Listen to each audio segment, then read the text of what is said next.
اعمال کی بنیاد تو ایمان ہے اور اخلاص ہے۔ مومن کی حیثیت سے اخلاص کے ساتھ جو عمل کیا جاتا ہے اللہ کے ہاں وہ قابل قبول ہوتا ہے۔ روزہ، تراویح، تلاوت، اعتکاف، صدقہ، خیرات، ذکر، تسبیح، صدق، وفا، عہد، تمام نیکیوں کی پونجیاں ہیں۔ مومن کی حیثیت سے ان کا اہتمام ضروری ہے، لیکن بعض رکاوٹیں بھی آتی ہیں۔ جیسے ایک شخص نماز تو پڑھتا ہے لیکن سنتوں کا اہتمام نہیں کرتا، توجہ نہیں دیتا۔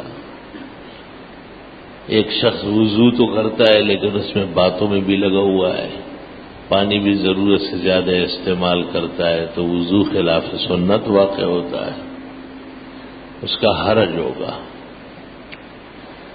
اس طرح مبارک اوقات، بہترین لمحات، ان میں ایک رمضان شریف کا مہینہ ہے، اور مقدس عبادات میں ایک اہم مہم عبادت روزہ ہے۔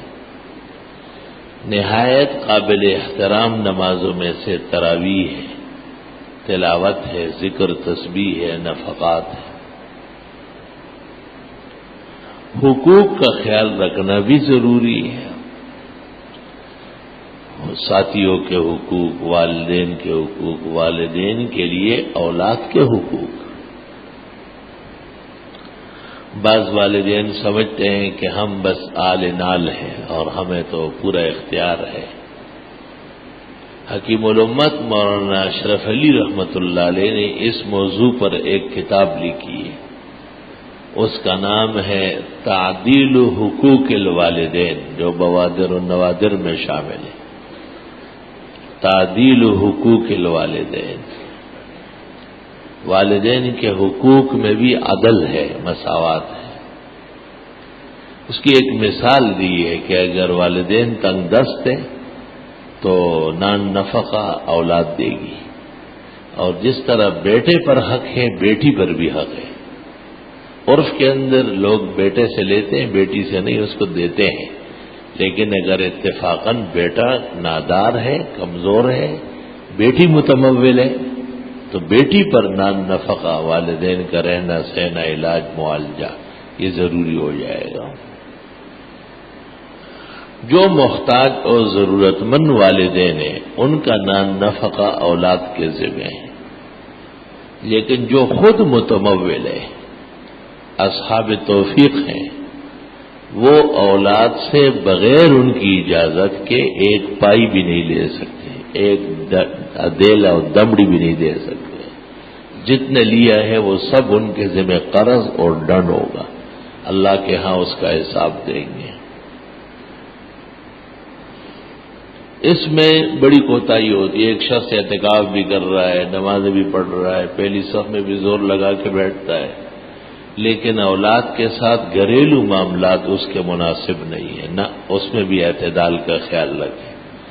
بیٹا جو کماتا ہے اس کا وہ خود مالک ہے، آپ کا اس میں کوئی حصہ نہیں، ایک چونی بھی نہیں۔ جو آپ کی جائیداد سے کماتا ہے اس میں آپ حصہ دار ہیں۔ یہ غلط بات ہے کہ اولاد کا سب کچھ آپ کا ہے، کچھ بھی آپ کا نہیں۔ اولاد جو کماتی ہے اولاد خود مالک ہے۔ آپ کا نان نفقہ اور سکنا، رہنا سہنا، کھانا پینا، کپڑا، بشرط احتیاج اور ضرورت کے اولاد دے گی، اور اولاد میں مراتب ہے ان کے حساب سے دے گی۔ ان حقوق ثلاثہ کے علاوہ، نان نفقہ، رہنے سہنے کی جگہ کے علاوہ جو کچھ ماں باپ نے اولاد سے لے لیا ہے وہ مدیون و مقروض ہوں گے اللہ کے ہاں، جب تک کہ وہ ادا نہ کرے یا ان سے معاف نہ کرائے، اس وقت تک کہ ان کے حق میں گرفتار ہوں گے۔ الحمدللہ رب العالمین، نستغفرک اللہم ونسألک السلام والعافیہ، لا الہ الا اللہ وحدہ لا شریک لہ، لہ الملک و لہ الحمد وعلی کل شیء قدیر۔ ربنا آتنا فی الدنیا حسنہ وفی الآخرۃ حسنہ وقنا عذاب النار۔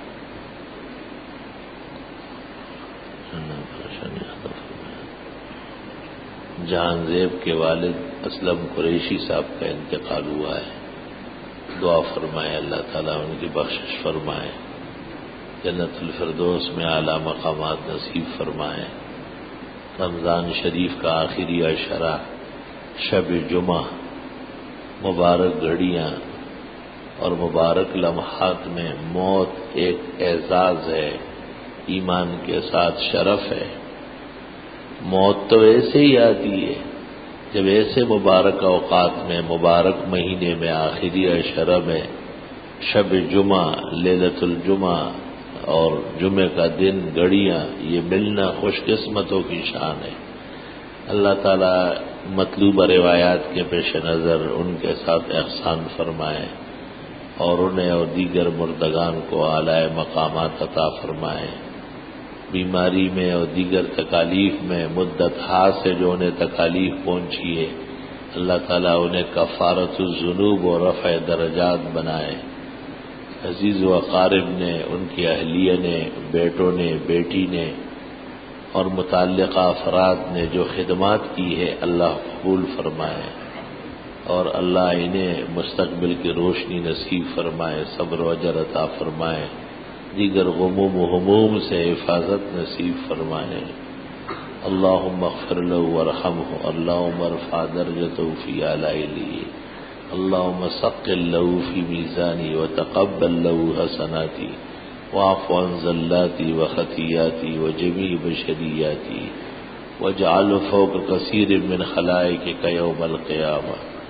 وصلی اللہ تعالی علی خیر خلق محمد وآلہ وصحبہ اجمعین۔